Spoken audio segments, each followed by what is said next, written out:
Freedom from the 3D matrix, a new era of responsible happiness and a 4D mindset. A film of documentary and meditation by Seal Josephson. Part 4. Stepping behind opposites, the 3DO practice. After becoming accustomed to the 3DS practice, which helps us maintain the view of space, interpenetrating everything in 3D, and being able to sustain this awareness most of the time while awake, we are ready to move on to the next practice, to the 3DO.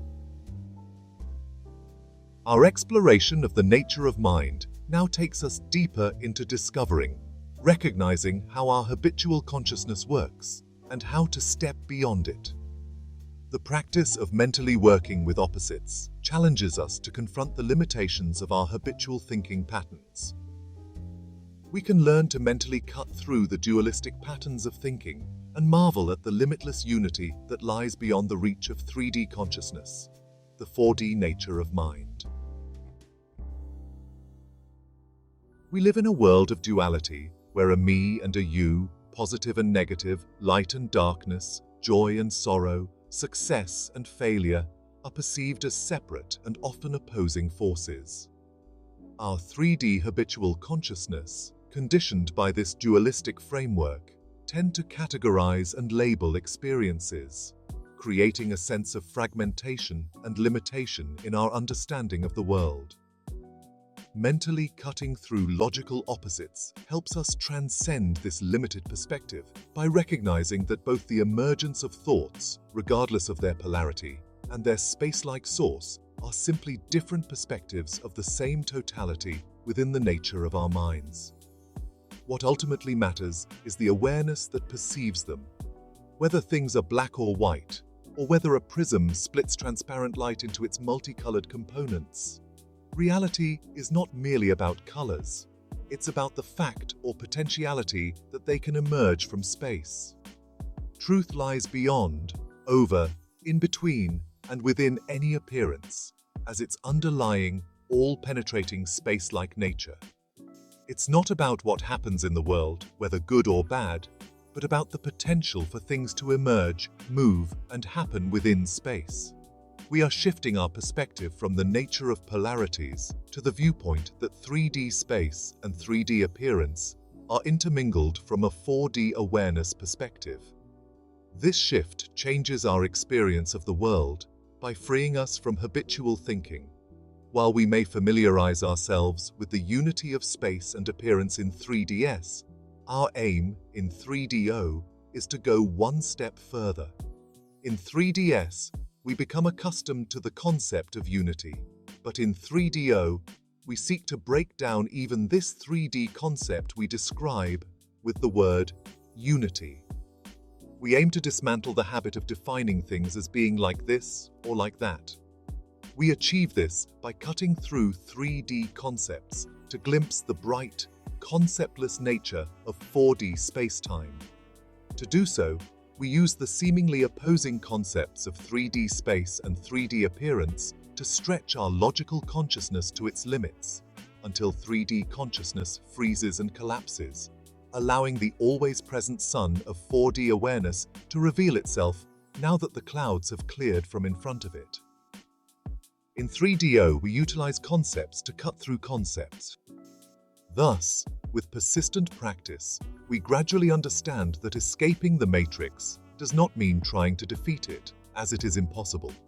War cannot extinguish war, nor does it mean trying to run away from it, since, no matter what we do, we live in this 3D world with its inherent nature of both happiness and sorrow.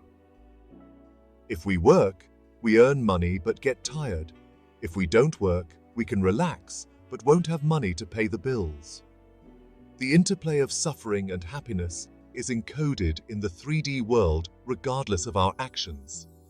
We may polish the mirror with good thoughts, speech, and actions to create a brighter reflection with more enjoyable images. But eventually, as we age and face illness, we have to confront the underlying reality. In those moments, we better have a stable mind that remains independent of the 3D flux.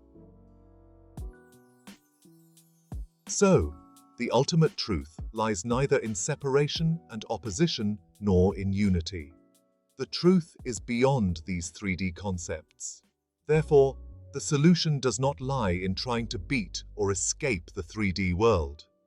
The solution lies in understanding the illusory nature of the game and stepping beyond it. To be able to mentally stand firm in the river of life, regardless of what happens, and at the same time, to be able to constantly maintain a 4D overview so that nothing disturbs us. To become like the cinema screen that radiates joyfully behind the moving pictures, or the depth of the ocean that remains calm and peaceful beneath the stormy waves. This mental exercise creates a kind of cognitive dissonance, deliberately stirring a state of indecision where habitual concepts and thoughts don't have anything to settle in or grasp in, and they lose control. They freeze like a Windows operating system showing a blue screen. By purposefully removing the ability of our thoughts to label or choose sides in this mental practice, we unsettle the perceived stability of our mental processes. The small chair of the ability of decision-making, which is supposed to provide a sense of security or stability to our thoughts, is constantly kicked out from beneath them. We agitate and challenge our concepts until our habitual consciousness freezes. At this moment, we have the opportunity to glimpse the limitless and radiant nature of our 4D minds. Just as the sun's rays become visible when clouds part, we can see beyond our 3D habitual thought patterns. And the experience of the 4D mind is immensely inspiring, full of self-born radiance, joy, and limitless number of aha moments. It's about understanding that opposites are not separate entities, but two sides of the same coin, two expressions of a single, interconnected reality. The experiencer who perceives the coin is the third aspect, completing the fullness of the interconnected nature of subject, object, and action, all of which are interwoven and connected within and by space itself. Let us invite Seal Josephson to explain this practice known as 3DO in a mental health expert manner. The 3DO in practice.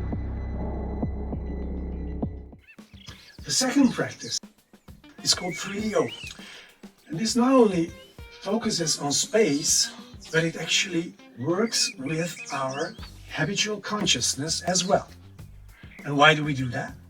Because what we wish to achieve is to freeze our habitual mindset, which was penetrated by the matrix, let's say it like that. Our habits implanted in our brains. So neural pathways, synapses of neurons, the chains how we thought and the habits what we planted as a thought pattern in our brains, we wish to, let's say, reboot it. So what we need to do is to restart the computer. And it's not easy to get the switch on us somewhere to just push it and restart our brain.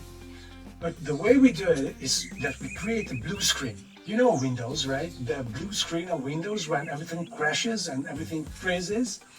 That's what we are looking for. What we do here is that we take two thoughts of opposite and we try to digest them and think about them at the same time so that it stretches our habitual consciousness to the, let's say, unknown till our habitual consciousness freezes and bam! Like clouds open before the sun shines through. And then at that moment, we get a feeling of the space-like nature of our own minds. Why is this good for us? It's good because it makes the habit we started to build up with the 3DS practice more instant, more spontaneous. We don't have to focus too much afterwards on space because it sometimes bumps up by itself. It becomes more spontaneous to just recognize what's behind the thoughts and the chain of feelings and so on. Because, and that's a key point here, we have to distinguish that we have a habitual consciousness connected to our brains, which is built up during this life since we're born. Then we got cultural impressions and work impressions, and then the educational impressions, and then the matrix itself put inside our brain different habits and so on. But the good news is that that's not all. We also have a so-called mind. Consciousness is just like the moving pictures within a movie screen that shines by itself. So no matter what type or what kind of pictures we are having inside the movie screen, it won't really matter for us from now on. Because what really matters and what we are going for is to recognize the shininess of the movie screen. The shininess, the radiant, space-like, clear light of our own mind that's behind our habitual consciousness. It was there timelessly. It was there always. So our mind is timeless, limitlessly space-like, and clear light-like. Now let's stay with the 3DO. This is the way we do it. We think about space itself, that the world, the 3D world, consists of space, because that's what makes the things appear, and there are appearances. So things appear in pure space, in a vacuum, constantly. Photons, light particles bubble up. So space itself is not fully void. It has always things bubble up in it. It manifests things.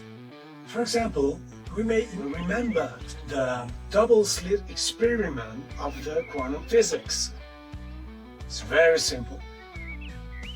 It just shows that whenever a professor who's doing the experiment takes a look at what's happening there, then the light particles, which were beamed as a laser, behave not as a light wave, but they start to behave as matter, as electrons. You remember we discussed it concerning the atom, that there is a nucleus and an electron. An electron is the one that we call energy. And for example, in the wires in the wall, electrons move, let's say, and this is what we call electricity. So power, electricity, energy is created by conscious awareness. So when our brain focuses on some light particles, they become like matter.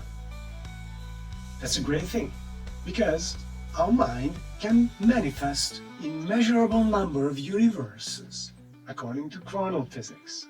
Because first, the light appears from space, then consciousness condenses it to become matter, and then they become different particles and molecules, and then they end up the world.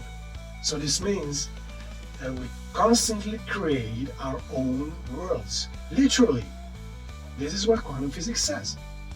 It's not that we are living in a 3D world that we don't have anything to do with and we are trying to swim in it and so on. It's not like that. We ourselves create with our consciousness and focus the type of worlds what we experience with our own habitual consciousness.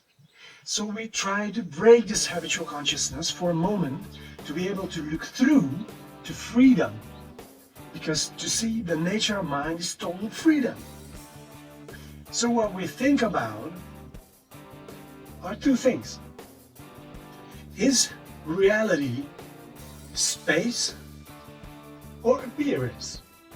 Of course, we know the answer if we want to, but this question has the aim to crack our mindset. So we repeat it internally and try to feel through space and appearance and try to catch what's reality. But we know space is appearance, it's in itself, because it constantly manifests things. And things, at the same time, have always had a space nature. They are full with space. So space and appearance are just different sides of the same coin.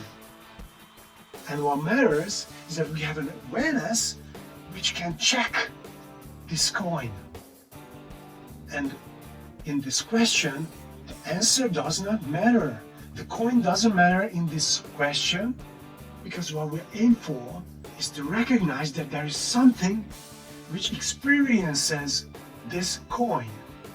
So it's not about to find out really, yes, reality is about space, or reality is about appearance, meaning matter and stuff. So it's not about nihilism or materialism. It's about recognizing, by the tool of focusing on these, that there is something that's aware. And when consciousness freezes between two thoughts, we get a cut through suddenly. These cut throughs, let's say, start small, bit by bit. Eventually, you'll become more spontaneous and deeper and so on.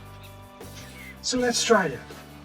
Innerly, we think about, is reality space or appearance? And we check if there is an awareness which experiences it. So we just sit comfortably and do whatever we want, sit back or in any position, and just think about it. Is reality space or appearance? Just try it for a moment. Try it now. Space or appearance? Space or appearance? Space or appearance? Yeah, that's a practice, and we do this also for a few minutes or a longer period as we wish to. The benefit will be that we'll become more spontaneous and get more experience about the nature of mind.